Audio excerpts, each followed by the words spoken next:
Daniel Reed watched the security feed with growing confusion. Another drop-off was happening right now in Bay 7. The third one this month alone. He leaned closer to the monitor as a sleek vessel materialized from cloak, deposited a container at the airlock, then vanished before Station Harmony's sensors could get a proper reading. The same pattern as always. Inside the container would be another hatchling. Probably Scaran, based on the ship's design. That made 15 Scaran young currently in the facility. 15 children from a species known across 3 spiral arms for their absolute, violent devotion to protecting their offspring. Scarans had once glassed an entire moon because a survey team accidentally flew too close to a nesting site. They killed first and never bothered asking questions. Yet here they were, dropping their babies at a human-run station like it was the most natural thing in the galaxy. Director Yoon appeared beside him, her reflection ghosting across the monitor. Another one, Scaran vessel. Base 7. Daniel pulled up the intake records. That's the 5th species this week. We've got Vrals, Drachners, Kelthins, and now more Scarans. The nursery's at capacity. Then we expand again. Yoon crossed her arms. What's bothering you, Daniel? We've been doing this for 6 months now. You should be used to it. That's exactly what bothers me. He gestured at the screen where the container sat waiting for retrieval. These species would die fighting before letting strangers near their young. Scarans literally have a word in their language that translates to death before dishonor of failed protection. Their entire culture revolves around keeping their children safe from every possible threat. And they trust us to do exactly that. Why, though? Daniel stood and paced the small observation room. What do they see in us that makes them override millions of years of evolutionary paranoia? We're not the strongest species. We're not the smartest. We don't have the best technology or the most impressive military. So why do the galaxy's apex predators keep handing us their most vulnerable? Ian pulled up a galactic map on the adjacent screen. Red dots mark facilities across dozens of systems. It started small. 5 years ago, a dying Vrail mother left her cubs at a human medical station. The doctors didn't know what else to do, so they cared for them until the father could be located. He came expecting the worst and found his cubs healthy, well-fed, and completely content. One incident doesn't explain this. Daniel pointed at the constellation of red dots. 47 facilities now. Every single one run by humans. Every single one filled with predator species, young whose parents should theoretically tear us apart for even looking at their children wrong. The Vrail father told others. Word spread. Yoon shrugged. Predators talk to other predators, apparently. About what, though? What's the message? Daniel pulled up footage from the nursery. On screen, a Scaran hatchling slept curled against a Vrail cub while a human caretaker monitored their vital signs. These species are natural enemies. In the wild, they kill each other on sight. Yet here they are, sleeping together, and the parents allow it. More than allow it. They specifically request it. His communicator blinked. Base 7's container was ready for retrieval. Daniel headed for the door, still puzzling through the contradiction. Yoon followed him through the corridors of Station Harmony. Around them, the facility hummed with activity. Human staff moved between nurseries while automated systems maintained precise environmental controls for a dozen different species requirements. Base 7's airlock cycled open. The container was standard design, temperature-controlled and cushioned.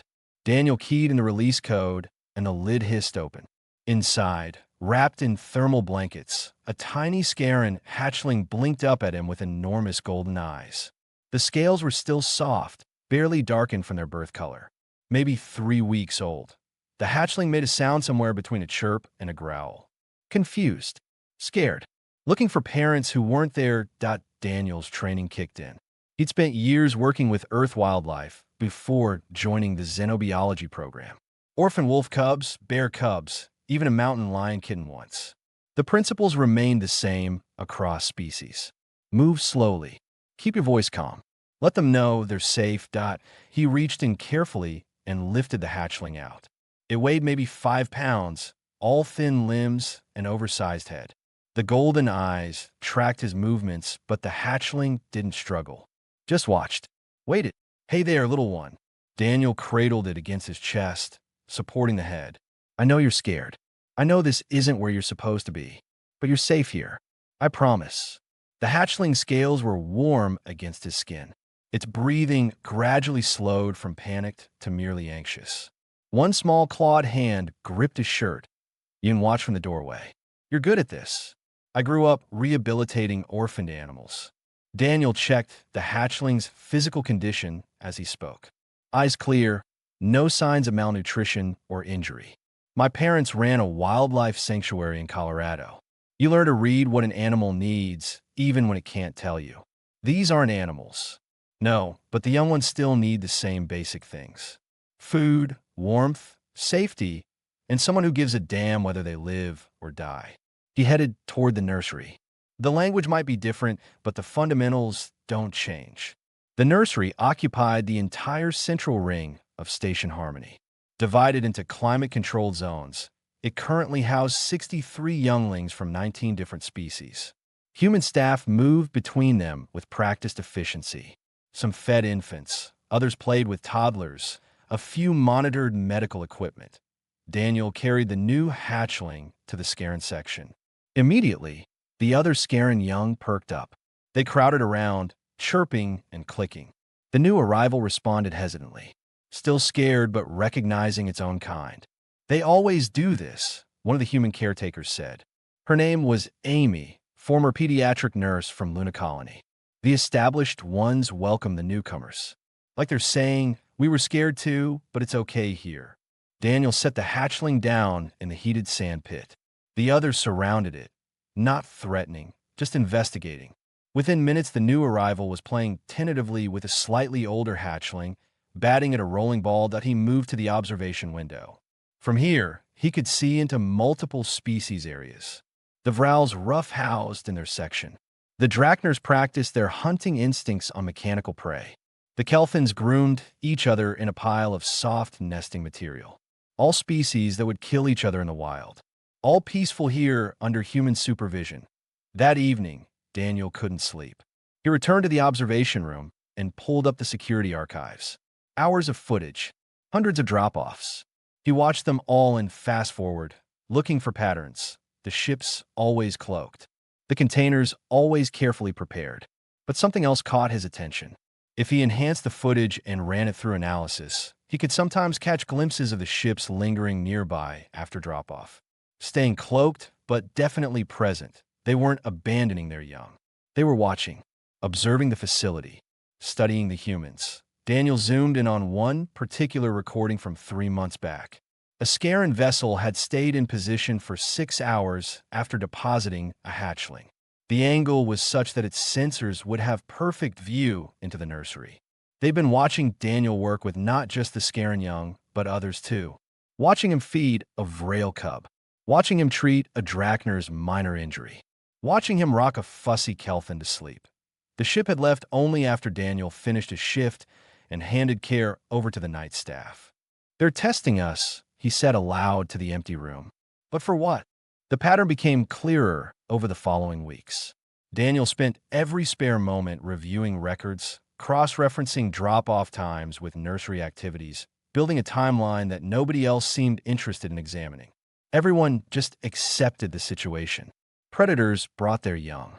Humans cared for them. Why question success? But Daniel needed to understand.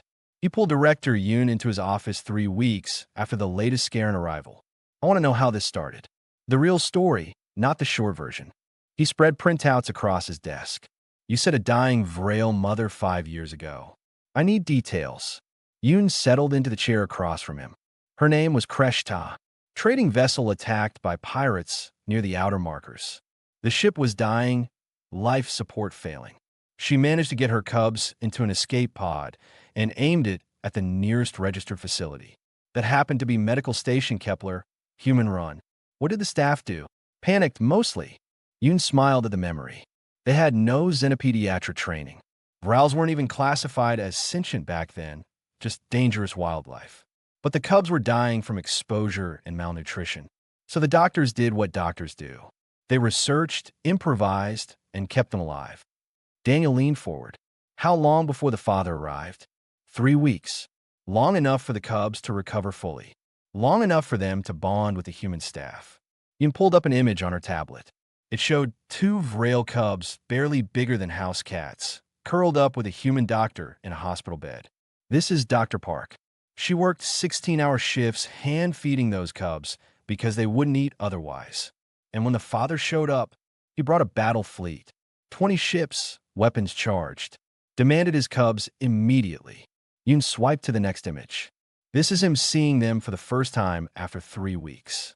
The photograph showed a massive Vrail warrior, easily 8 feet tall, covered in scarred plates, and carrying enough weapons to arm a squad. He was on his knees. The cubs were climbing over him, chittering happily, clearly healthy and completely unafraid. In the background, Dr. Park watched with obvious relief. He didn't say anything for 10 minutes. Yoon continued. Just held his cubs while they told him everything in their language. Then he stood up, walked over to Dr. Park, and asked her one question. Why? What did she say? She said they needed help and I could help them. What else would I do? Yoon set the tablet down. He left with his cubs. We thought that was the end. 2 months later, he came back, brought his sister's cubs. She'd been injured in combat and needed time to heal. Asked if we would care for them temporarily. Daniel sat back, and she trusted us because he told her what happened. Exactly. Those cubs went home healthy. The sister told others. Within 6 months, we had 5 different Vrail families requesting temporary care during crisis situations. Within a year, other predator species started asking questions. They talked to each other. Predators form their own networks, apparently. They don't share territory, but they share information about threats and resources. Yoon stood and walked to the window overlooking the nursery. To them, we became a resource. The only species they could trust with their most vulnerable. Daniel joined her at the window. Below, the afternoon shift change was happening. Human caretakers briefed each other on individual younglings' needs. Which Scarin was teething and needed frozen treats. Which Vrail had been fussy during nap time. Which Drakner was making excellent progress with socialization. But why only humans? He asked. There are thousands of spacefaring species. Many more advanced than us. Better equipped. I've been asking myself that for 5 years. Yoon pointed at a scene below where a human was mediating a dispute between a Scarin hatchling and a Kelthin youngling over a toy. Watch what happens. The human didn't immediately intervene. She observed for a moment as the 2 younglings postured and growled at each other. When it became clear they couldn't resolve it themselves, she stepped in, took the toy, showed them there were 3 identical toys in the bin, gave them each one, and put the disputed toy aside. Problem solved. Both younglings went back to playing. Simple, Daniel said. Exactly. No grand speeches. No forcing one to submit to the other. No peaking favorites. Just a practical solution that respected both of their needs. Yoon turned to face him. That's what the predators see in us. Every other species in a galaxy approaches childcare from a hierarchy perspective. There's always a ranking, always a preferred group, always politics. And humans? We just care. We don't care if the Scarin hatchling is from a warrior bloodline or a merchant family. We don't care if the Vrail cub's father is a fleet commander or a freight hauler. They're all just kids who need food, safety, and attention. You pulled up another file. I have testimonials from 43 predator species. You know what they all say? Some variation of "you treat our young as your own." Daniel thought about his childhood in Colorado. The wildlife sanctuary where every injured animal got the same level of care, whether it was a common raccoon or an endangered wolf. His mother always said the same thing. They're all somebody's baby. We're not special, he said quietly. We just never learned to see children as anything other than children. That's exactly what makes us special to them. You can close the file. Most predator species raise their young in total isolation, hidden from potential threats, trusting no one outside immediate family. It works for survival, but it creates paranoia and limits community bonds. So they're using us to break that cycle. More than that, Yoon pulled up the statistics. Younglings raised here show 40% better socialization scores than those raised traditionally. They're more adaptable, less aggressive, better at conflict resolution. The predator species are starting to notice.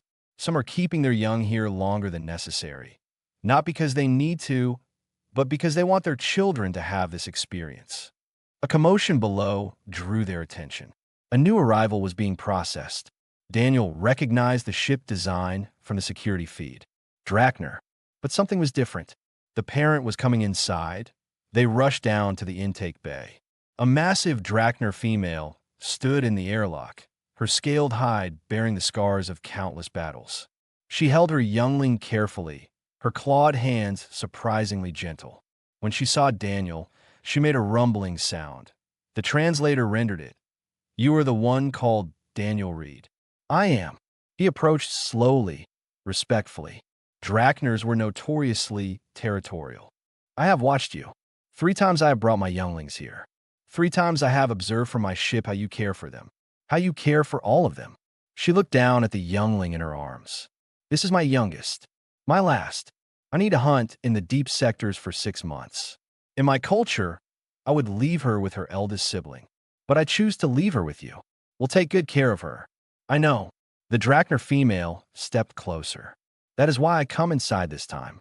I need to understand what you do that makes my younglings happy to stay, that makes them eager to return.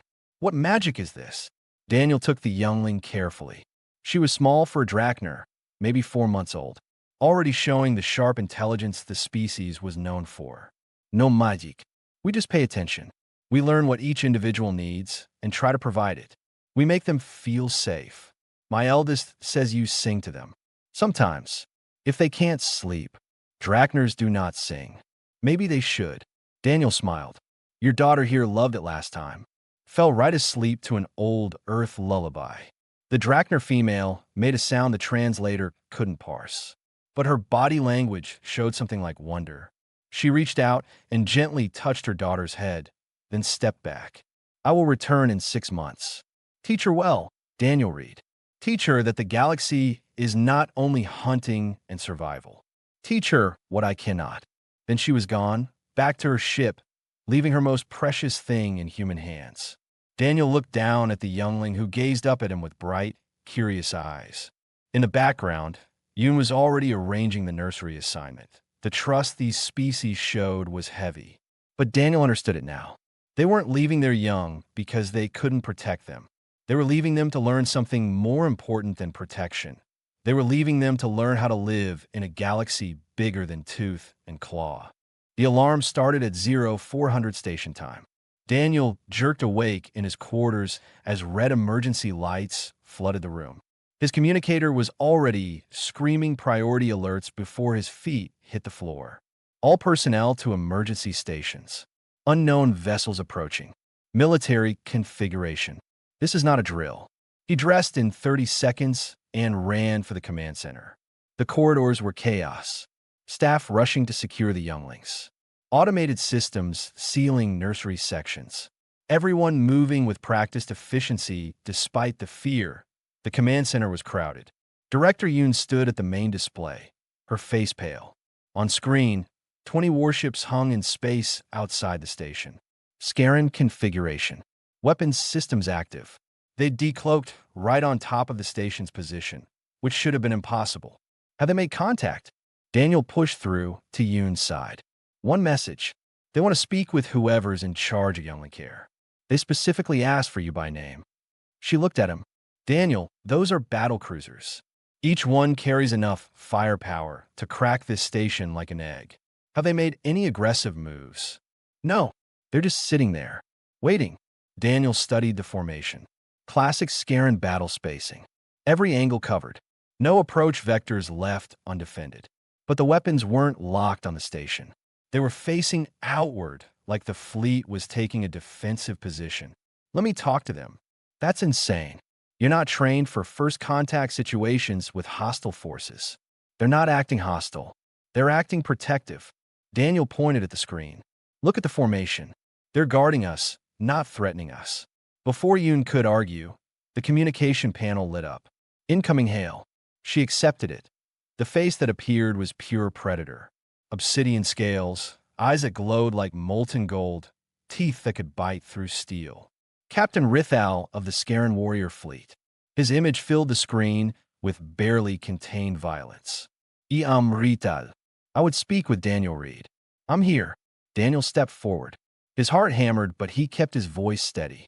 How can I help you, Captain? You will show me where you keep our young. Now, not a request. A command backed by overwhelming force. Around the command center, security personnel tensed. Yin opened her mouth to protest, but Daniel cut her off. Of course. Call me aboard. Bay 3 is large enough for a shuttle. I will bring my warriors. Bring whoever you need. But Captain, the younglings are sleeping right now. I'd appreciate if we could keep things quiet. They get cranky when their schedule is disrupted. For a long moment, Rithal stared at him. Then the communication cut off. Are you out of your mind? You can grab his arm. You just invited a Scaran war party onto our station. They have 20 battle cruisers. If they wanted to come aboard, they'd come aboard whether we invited them or not. Daniel headed for Bay 3. This way, we at least maintained some control over the situation. The shuttle arrived 15 minutes later. Daniel stood in the receiving area alone. Yun had wanted to send security, but he refused. Show fear and predators respond to it. Show calm, and sometimes they mirror it. The airlock cycled. 6 Scaran warriors emerged. Each one was over 7 feet of muscle, scale, and controlled lethality. They moved like liquid death, every step calculated. Captain Rithal led them, his golden eyes sweeping the bay for threats. Captain Rithal, welcome to Station Harmony. Daniel didn't bow or show submission. He'd learned that with Earth predators. Respect without fear. If you'll follow me, I'll take you to the nursery. Rithal moved closer. Close enough that Daniel could feel the heat radiating from his scales. Close enough to strike. You are very calm for one facing certain death. Am I facing death? That depends on what I find. Then let's go look. Daniel turned his back on them and walked toward the corridor. A calculated risk. Predators respected confidence, or they killed it. He heard heavy footsteps following and allowed himself a small breath of relief. The walk to the nursery took 10 minutes. The Scaran warriors examined everything, checking structural integrity, noting security measures, evaluating threat vectors. They moved through the station like they were planning an assault or planning a defense to the nursery entrance. Daniel keyed in his access code. Fair warning, it's nap time. We keep the lights low and the temperature warm. Your people specifically requested these environmental conditions. The doors slid open. Soft lighting illuminated the Scaran section. 15 hatchlings slept in carefully arranged sand pits, heated to exact specifications. Some curled alone, others piled together. All peaceful, Rithal froze in the doorway. His warriors fanned out behind him, weapons still holstered but hands ready. They stared at the sleeping hatchlings like they were seeing something impossible. Daniel walked quietly between the sand pits, checking on each youngling with practiced ease. One hatchling stirred, and he paused to adjust its blanket. Another made a small distressed sound, and he hummed quietly until it settled. All routine. This is Tar. He gestured to a slightly larger hatchling sleeping alone in a corner pit. First one your people brought us. 6 months ago. He was terrified at first. Wouldn't eat. Wouldn't interact. Just hid in the corner and trembled. And now he's teaching the younger ones how to hunt play. He's gentle with them, even though his instincts say to dominate. He's learning pack behavior instead of solo survival. Daniel moved to the adjacent section. Want to see something interesting? He led them to the viewing window between sections. On the other side, a Vrail cub slept curled against the glass. On the Scaran side, Tar had moved his sleeping position to mirror it. They slept back to back through the transparent barrier. That Vrail is named Shek. His father brought him here 4 months ago. First week, Tar tried to attack him through the glass. Natural enemy response. But they could see each other all the time. Started watching each other. We supervised their first face-to-face meeting last month. They should have killed each other. They played instead. Rough, yes. A few minor scratches that we treated. But they figured out rules. Boundaries. They're friends now. Every nap time, they sleep like this. One of the warriors made a sound deep in his chest. Rithal silenced him with a gesture. Show me everything. I would see all that you do here. For the next 3 hours, Daniel gave them a complete tour. Every species section, every care protocol, every feeding schedule and medical record. The Scaran warriors observed everything with absolute focus. They watched human caretakers work with younglings from a dozen species, feeding them, playing with them, settling disputes, teaching basic skills that in the common play area. A situation developed. A Scaran hatchling and a Drachner youngling both grabbed the same toy. They postured at each other, growls rising. The human supervisor watched, but didn't immediately intervene. Your people do nothing. Rital danced. Watch. The two younglings circle each other. The Scaran was bigger, but the Drachner was quicker. They could hurt each other if it escalated. But the human had positioned herself to intervene if needed while giving them space to resolve it themselves. The Drachner made the first move, pushed the toy toward the Scaran, then pointed at a different toy nearby, offering a trade. The Scaran considered, then accepted. Each took their toy and went separate ways. Problem solved. Your people teach them to negotiate instead of fight. Rithal's voice was strange. To resolve conflict without bloodshed. We teach them to try that first. Fighting is always an option, but it doesn't have to be the only option. Daniel picked up a youngling who'd wandered over. Drachner. She chirped happily and grabbed his shirt. In human culture, we have a saying, it takes a village to raise a child. It means childcare is a community effort. Everyone helps. Everyone contributes. The children belong to all of us, not just their biological parents. This is weakness, dilution of bloodline importance. Is it? Daniel gestured around the nursery. Every youngling here will return to their parents stronger, healthier, and more adaptable than if they'd been raised in isolation. They'll know how to interact with other species, how to build alliances, how to find peaceful solutions before resorting to violence. That's not weakness. That's survival. Rithal was silent for a long time. He watched a human caretaker sing softly to a fussy Scaran hatchling, watched the hatchling calm and eventually fall asleep, watched the human carefully place it in its sand pit and check its temperature before moving to tend to a Vrail cub. You care for them as if they were your own young. They are. While they're here, they're ours to protect. Daniel met his eyes. Every species that brings their children here understands that. We don't replace their parents. We're just the ones who keep them safe until their parents can return. Why? The question hung in the air.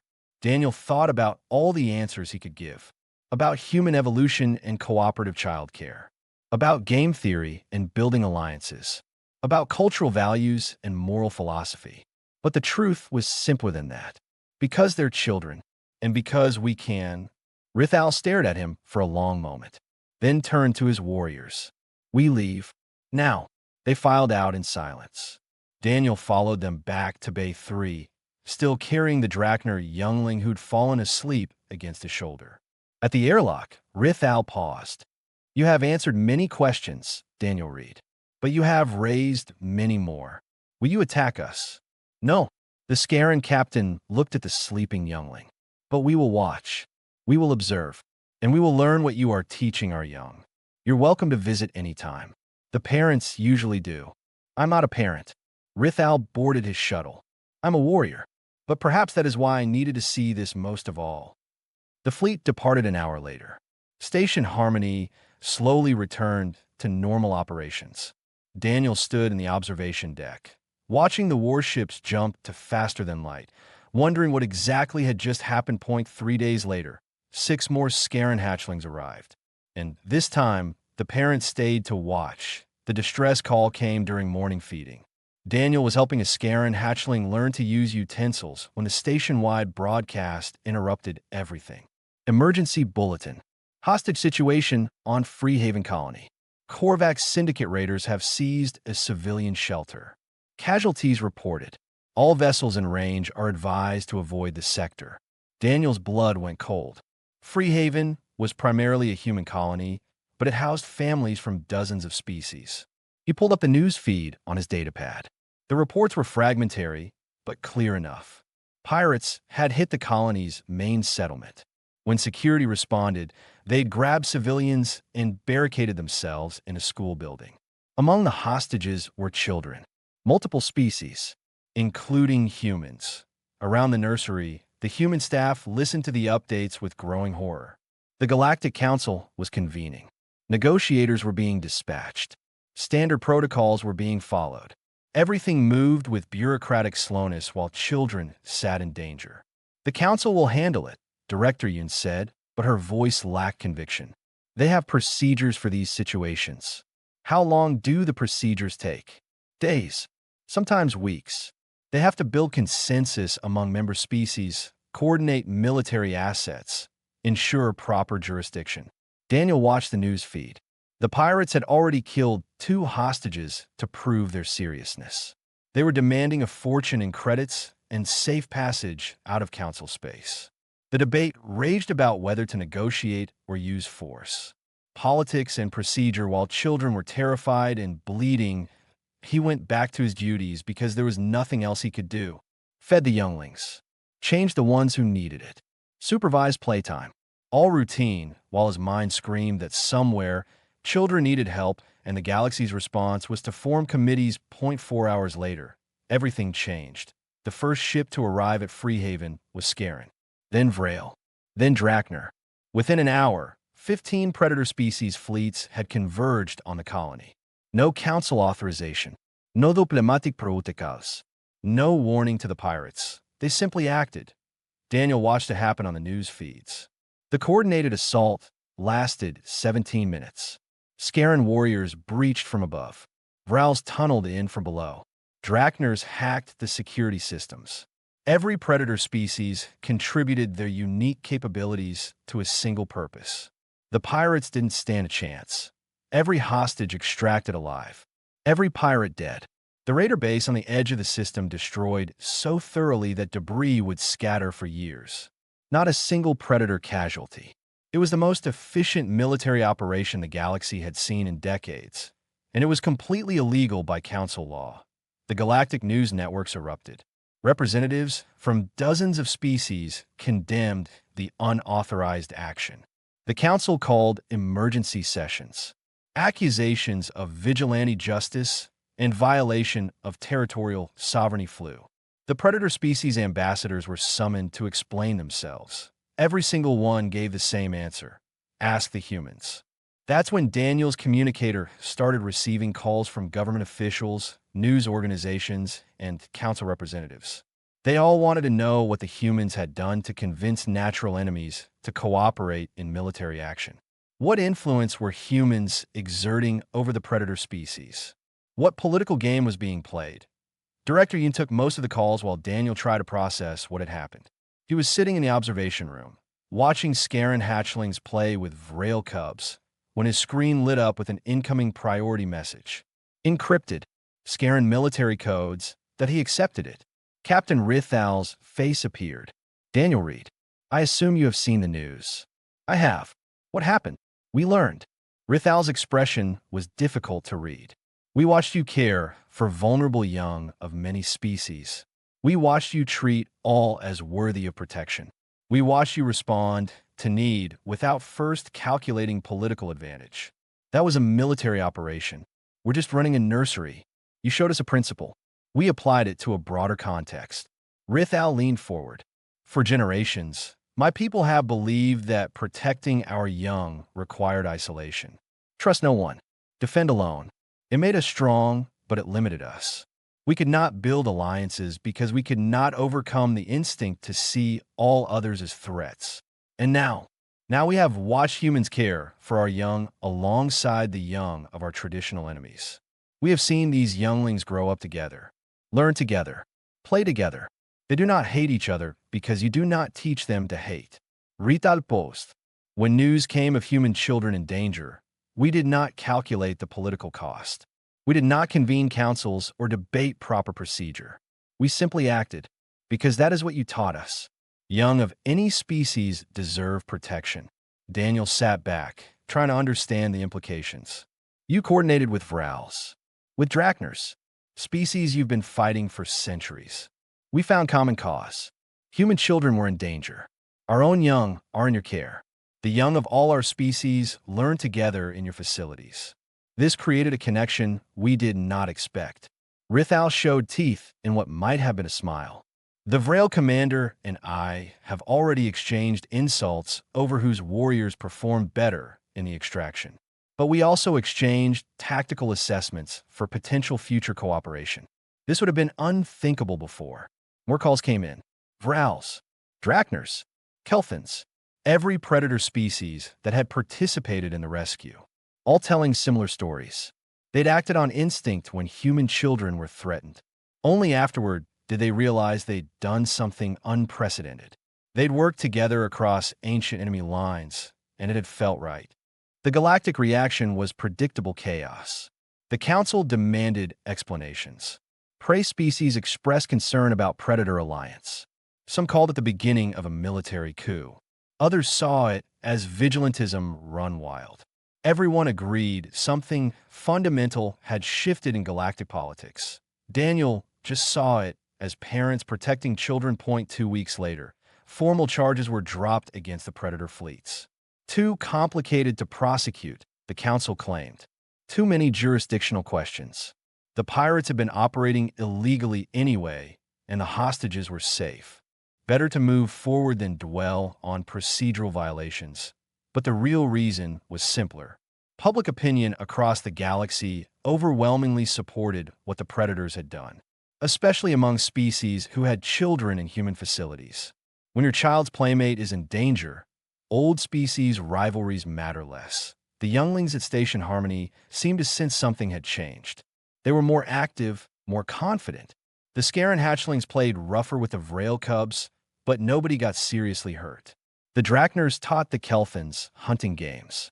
Species that had been cautiously coexisting were now actively collaborating. Daniel found Tar attempting to teach Shek a Scaran hunting technique. The Vrail cub was terrible at it, but trying hard.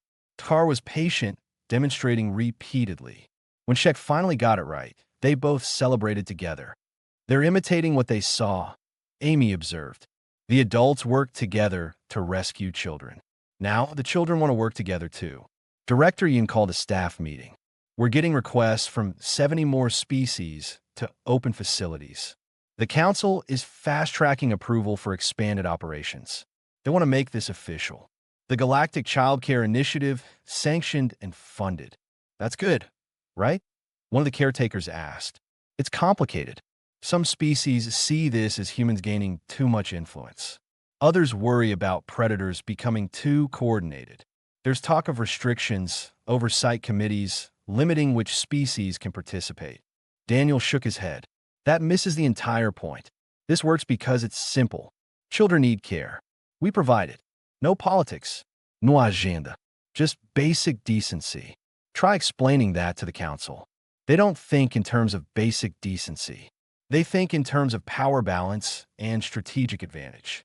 Over the following days, Daniel watched political maneuvering attempt to turn childcare into diplomacy.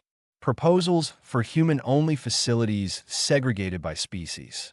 Suggestions for Council oversight on curriculum. Requirements for political vetting of parents before accepting younglings. Every proposal made it more complicated, more bureaucratic, less about the children and more about controlling the narrative. Then Captain Rithal returned to Station Harmony. With him came representatives from 40 predator species. They requested a meeting with Daniel. He met them in the largest conference room the station had.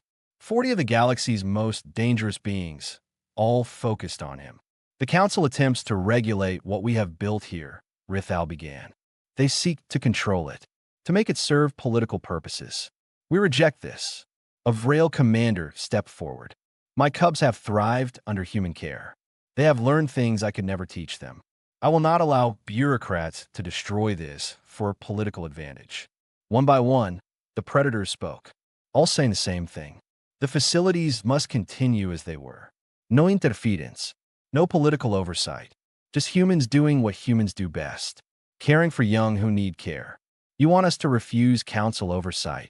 Daniel asked. We want you to continue exactly as you have been. We will handle the Council. Rithal's expression was fierce. They forget that we did not ask their permission to rescue human children. We will not ask their permission to ensure all children receive proper care. You defy the council over nursery regulations. We would defy the council over the principle that vulnerable young deserve protection without political complication. You taught us this principle. We will not allow it to be corrupted. Daniel looked around the room at beings who could each kill him without effort, who commanded fleets and armies, who shaped galactic policy through force when necessary. And they were here asking him to keep doing something simple, taking care of children. All right, he said, we'll keep doing what we're doing. You handle the politics. Rithal showed teeth. Gladly. The council never did implement their oversight proposals. It's hard to regulate something when 40 predator species make it clear they'll ignore any regulations that interfere. Instead, the council quietly expanded funding and looked the other way while humans continued running childcare facilities their own way. Sometimes the simplest answer is the right one. Children need care. Someone provides it. Everything else is just noise. 3 months after the Freehaven incident, Captain Rithal returned to Station Harmony. This time he came alone. No warriors, no warship. Just a small personal transport and a request to speak with Daniel. They met in the observation room overlooking the nursery. Rithal stood at the window for a long time, watching Tkar play with a mixed group of younglings. Scarin, Vrail, Drakner, and 3 other species Daniel couldn't immediately identify. They were building something together with blocks, arguing good-naturedly about design, compromising when conflict arose. I do not understand this, Rithal said finally. I watch and still I do not understand. What don't you understand? Why you do it? What you gain? The Scarin captain turned to face him. My species survived by being the strongest, the most aggressive, the most willing to do whatever necessary to protect our own. It is who we are. It is how we evolve. And it worked. You're still here. But we are alone. Every Scarin colony is isolated. Every family defends its own territory. We trust no one because trust is death. For millions of years, this kept us alive.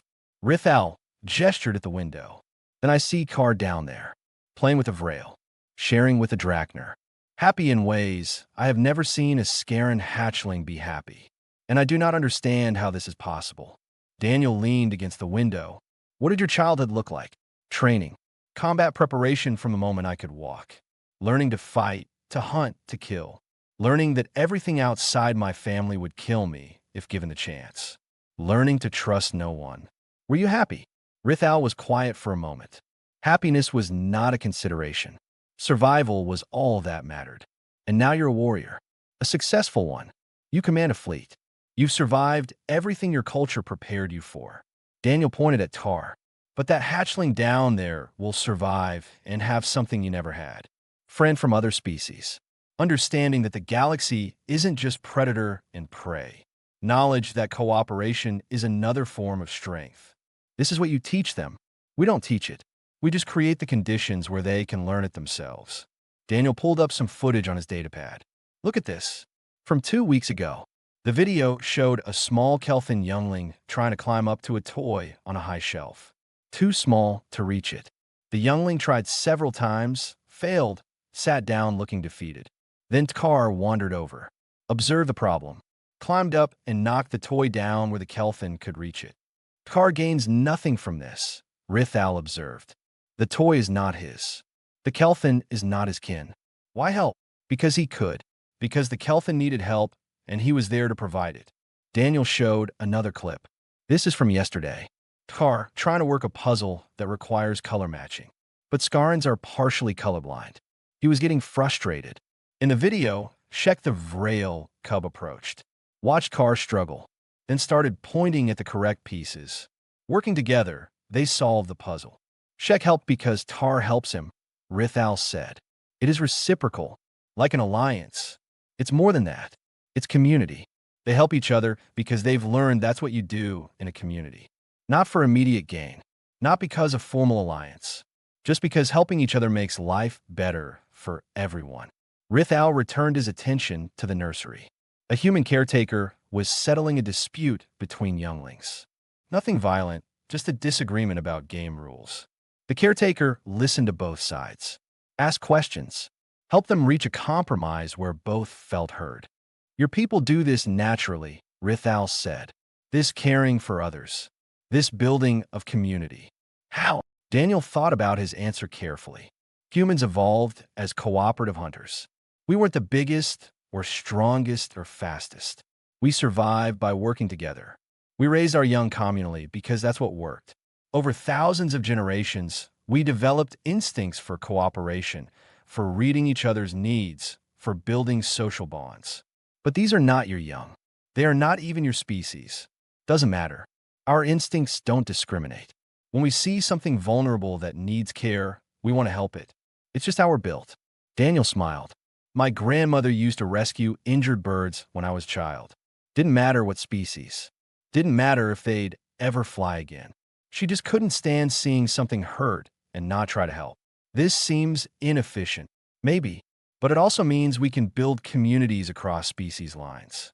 We can see past immediate tribal loyalty to broader connections. That's not weakness. It's a different kind of strength. Rithal considered this. I need to request something of you.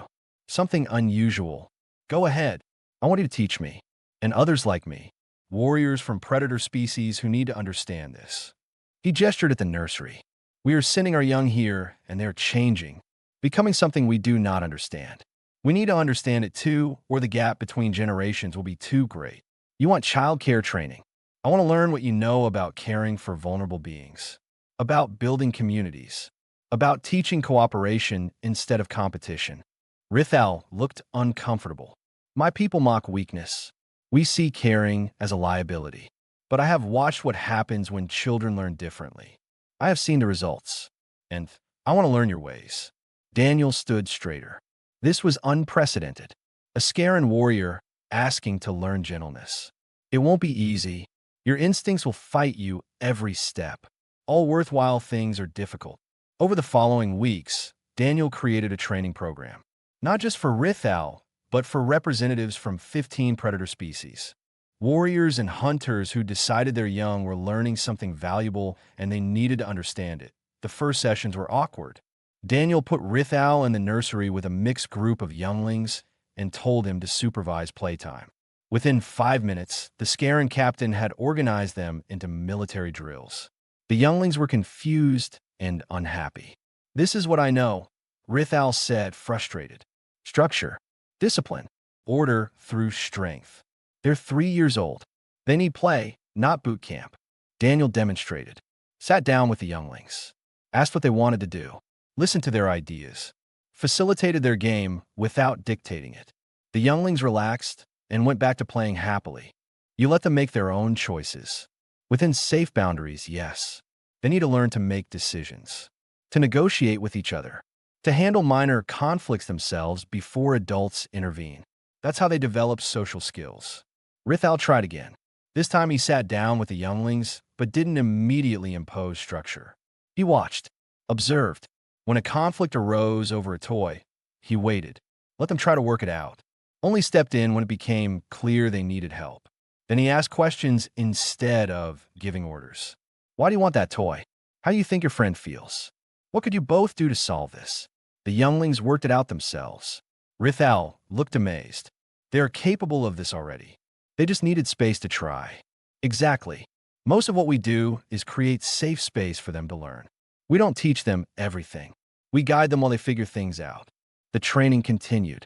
Daniel taught them about emotional regulation, about reading body language across species, about responding to needs instead of demands, about the difference between discipline and control, about building trust through consistency rather than fear. The predator warriors struggled. Every instinct told them to dominate, to establish hierarchy, to show strength. Learning to show vulnerability, to admit when they didn't know something, to ask for help instead of commanding it. All went against their nature, but they persisted because they saw the results in their young, because they wanted to be able to understand the children who would return to them, changed by human influence. One evening, Daniel found Rithal in the nursery after hours. The Scaran captain sat with Tar, who was having trouble sleeping. Rithal was humming. It was terrible, tuneless, but Tar was curled against him, content. I watched you do this, Rithal said quietly. Sing to calm them. I do not know your human songs. So I hum. He seems to accept it. You're doing great. I'm doing something my ancestors would consider shameful. Showing softness to a hatchling. But Tar needs this to sleep. And I find I do not care what my ancestors would think. That's growth. Tar fell asleep. Rithal carefully transferred him to his sand pit and adjusted the heating. Movements gentle despite clawed hands that could tear metal. My daughter will come here soon, Rithal said. I have decided. I want her to grow up the way Tar has. With friends across species lines. With understanding that the galaxy is more than violence. But I also want to be able to understand her when she returns to me. To speak her language of cooperation and community. You're learning it now. Slowly. With difficulty. But yes.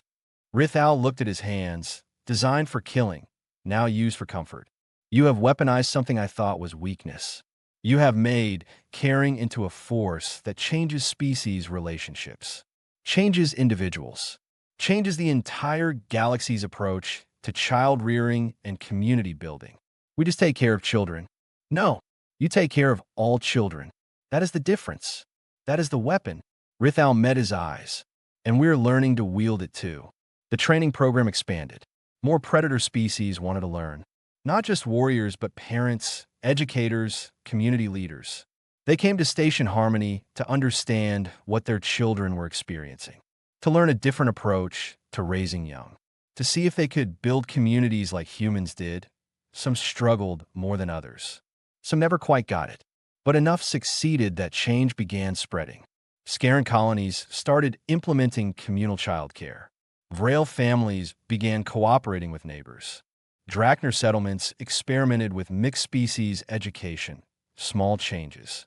But in a galaxy where predator species have been isolated for millions of years, small changes mattered. Daniel watched it all with quiet satisfaction. He'd come to Station Harmony thinking he'd care for some alien children. He hadn't expected to trigger a cultural revolution among the galaxy's apex predators. But that's what happens when you show dangerous beings that gentleness is another form of strength. They learn. They adapt. They teach their own people. And the galaxy changes, one youngling at a time. 1 year after Captain Rithal first arrived with his battle fleet, Daniel stood on a Scaran world watching something impossible happen. Around him stretched a facility that mirrored Station Harmony's design, but adapted for Scaran environmental preferences. Inside, younglings from 7 species played together, while Scaran caretakers supervised with a gentleness their species had never shown before. Director Yoon joined him at the observation window. 47 facilities now. 17 run by humans, 30 run by predator species using our methods. The Galactic Council is calling it the fastest cultural shift in recorded history. They're still nervous about it. Of course they are. Predator species learning to cooperate crosses every political boundary they've spent centuries establishing. Prey species worry about coordinated predator action. The Council worries about losing control. She smiled, but none of them can argue with the results. The results were clear. Younglings raised in mixed facilities showed better social adaptation, lower aggression, higher problem-solving abilities. They maintained their species' strengths while gaining new capabilities for cross-species interaction. The first generation was still young, but the early indicators were remarkable. More importantly, it was spreading beyond just childcare. Adult predator species who'd learned human methods were applying them to other areas. Trade negotiations that once ended in violence now ended in compromise. Territorial disputes were being resolved through discussion instead of warfare. The galaxy wasn't becoming peaceful, but was becoming less reflexively violent. Daniel's communicator buzzed, Rithal requesting a meeting. They kept in contact over the year, the Scaran captain becoming something like a friend. Daniel headed to the facility's conference room that Rithal waited there with his daughter. She was small for a Scaran, maybe 4 years old, with scales that still carried a juvenile sheen.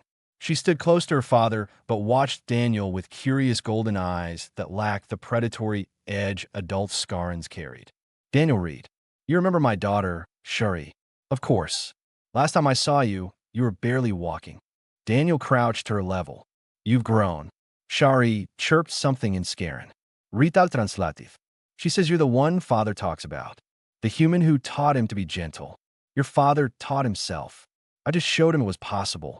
She wants to attend the facility here, Rithal said. I have agreed, but I wanted you to meet her first, to understand why this matters to me. Daniel studied the youngling. She had her father's bearing, but something softer in her manner. Less of the constant alertness that adult Scarin showed. Tell me why it matters. Rithal settled into a chair built to accommodate his bulk. When I was her age, I knew only fear and aggression. Every moment was about survival, about proving I was strong enough to live. I knew nothing of friendship, of cooperation, of finding joy in anything beyond victory over enemies. That's the only childhood you knew. Yes, and it made me an excellent warrior, but it made me nothing else. I cannot create art. I cannot appreciate beauty. I cannot build relationships beyond tactical alliances. Everything is threat assessment and resource calculation. He looked at his daughter. I do not want that for her. Shari wandered over to the window and pressed her small, clawed hands against it. Outside, younglings played in the courtyard. She watched them with obvious longing. She will still be Scarin, Rithal continued. Still strong, still capable of defending herself. But she will also be more. She will understand cooperation. She will have friends across species. She will see the galaxy as something beyond battlegrounds and resource zones. The traditionalists in your culture must hate this. They do. They call me weak, corrupted by soft human values. They say I am betraying our species' nature. Rithal showed teeth. I tell them I'm expanding it. Strength without wisdom is just violence. Power without purpose is just destruction. We have been strong for millions of years. Perhaps it is time to learn to be wise as well. Daniel stood and walked to the window where Shari waited. What do you think? Do you want to learn with children from other species? Shari chirped rapidly. Rital translativ. She says she already has a friend. A Vrail cub named Pak who lives 3 territories away. They met during a trade delegation. They want to play together, but our people's traditions forbid it. Not anymore. At least not here. Shari's eyes brightened. She chirped again, this time at her father. Rital nadif. She asked if Pa can come here too, so they can finally play together properly. We'll make it happen. The youngling practically vibrated with excitement. Then she did something Daniel had never seen a Scarin do. She hugged her father, just wrapped her small arms around his leg and held on. Rithal looked startled, then carefully placed one clawed hand on her head. Gentle despite its deadly capability. She learned that from watching humans, he said quietly. Physical affection for comfort rather than combat is strange, but not unpleasant. Over the following months, Daniel watched the new generation grow. Children like Shari and Tar who knew from their earliest memories that other species could be friends, not just threats or resources. They played games that mixed different species traditions. They learned to communicate across language barriers. They solved problems together that their parents' generations would have fought over. The changes rippled outward. Young Scarans who'd grown up in mixed facilities were now becoming adults. They approached galactic society differently than their parents. More open to negotiation. More willing to seek peaceful solutions. More capable of building lasting alliances, the prey species noticed. Initial fear gave way to cautious hope. Maybe predators learning cooperation wasn't a threat. Maybe it was an opportunity for genuine peace. The Galactic Council remained divided. Some representatives saw the shift as positive. Others worried about losing traditional power structures. Debates raged about whether to expand the program or restrict it, whether to study it or suppress it, whether humans had given the galaxy a gift or a weapon. Daniel didn't much care about the politics. He cared about results. And the results were clear in every facility he visited. Younglings thriving, parents learning new skills, communities forming across ancient enemy lines. The galaxy wasn't becoming a utopia, but it was becoming more livable. He found himself back on Station Harmony for the first time in months. The place had expanded twice since he'd left. More sections, more species, more staff. Amy ran the day-to-day operations now, while Daniel traveled between facilities, training staff, and troubleshooting problems. In the original nursery where it all started, he found Carr. Nearly full-grown now, the young Scarin was helping care for new hatchlings, showing them the facility, teaching them the rules, introducing them to younglings from other species with a casual friendliness that still seemed impossible. "You've come far," Daniel said. Carr turned, golden eyes bright with recognition. "Daniel Reed, you are the one who cared for me when I was too small to understand why my parents left me. I remember. You were terrified. Wouldn't eat for 2 days. I thought they had abandoned me, left me to die among aliens." Carr gestured around the nursery. "I did not understand then what they were giving me. A chance to grow up differently than they did. To learn there was more to life than survival. Well, you do now. You're old enough to return to your people's territories. I am, but I have requested to stay here, to work as a caretaker like you did." Carr picked up a small drachner who'd wandered over. The youngling chirped happily and grabbed his scales. "Someone taught me that caring for vulnerable beings is strength, not weakness. I want to teach others the same." Daniel felt something tight in his chest. Pride, maybe, or hope. Your parents would be proud. They are. They visit often. They struggle to understand what I have become, but they try. That is enough. More younglings arrived for afternoon activities. Carr set the drachner down and began organizing them into play groups. His movements were efficient but gentle, firm but kind. He'd learned the balance between structure and freedom that made the facilities work. Director Yoon found Daniel in the observation room. "There's someone here to see you. Says it's important." The someone turned out to be a Kelphin elder, one of the most reclusive predator species. They'd only recently started sending their young to human facilities. The elder's scaled hide bore the marks of centuries of life, eyes that had seen the galaxy change. "Daniel Reed, you Ametikwa. I come representing the Kelphin Assembly. How can I help you? We have observed what you have built, what you have taught, how you have changed the galaxy's apex predators from isolated hunters to community builders." Tekvar settled into a chair. "We wish to understand your species better. What drives you to care for others young? What cultural foundation allows this behavior? It's not complicated. We see someone who needs help. We help them if we can. That's all. But you gain nothing from this. No territory, no resources, no tactical advantage. You invest tremendous effort caring for young who will never be your own. This seems contrary to evolutionary logic." Daniel thought about how to explain. Human evolution happened in groups. We survived by cooperating, by helping each other, by raising children communally. Over thousands of generations, we developed instincts that made us want to help others, especially the vulnerable. It became part of who we are. And now you apply these instincts across species? We just never learned to turn them off based on species boundaries. To us, a child is a child. Doesn't matter what species. If they need care, we want to provide it. Tekvar was silent for a long moment. "My species has existed for 60 million years. In all that time, we have trusted no one outside our immediate family groups. We have survived through absolute self-reliance. It has kept us alive, but it has also kept us isolated. We have no allies, no communities, no connections beyond blood ties.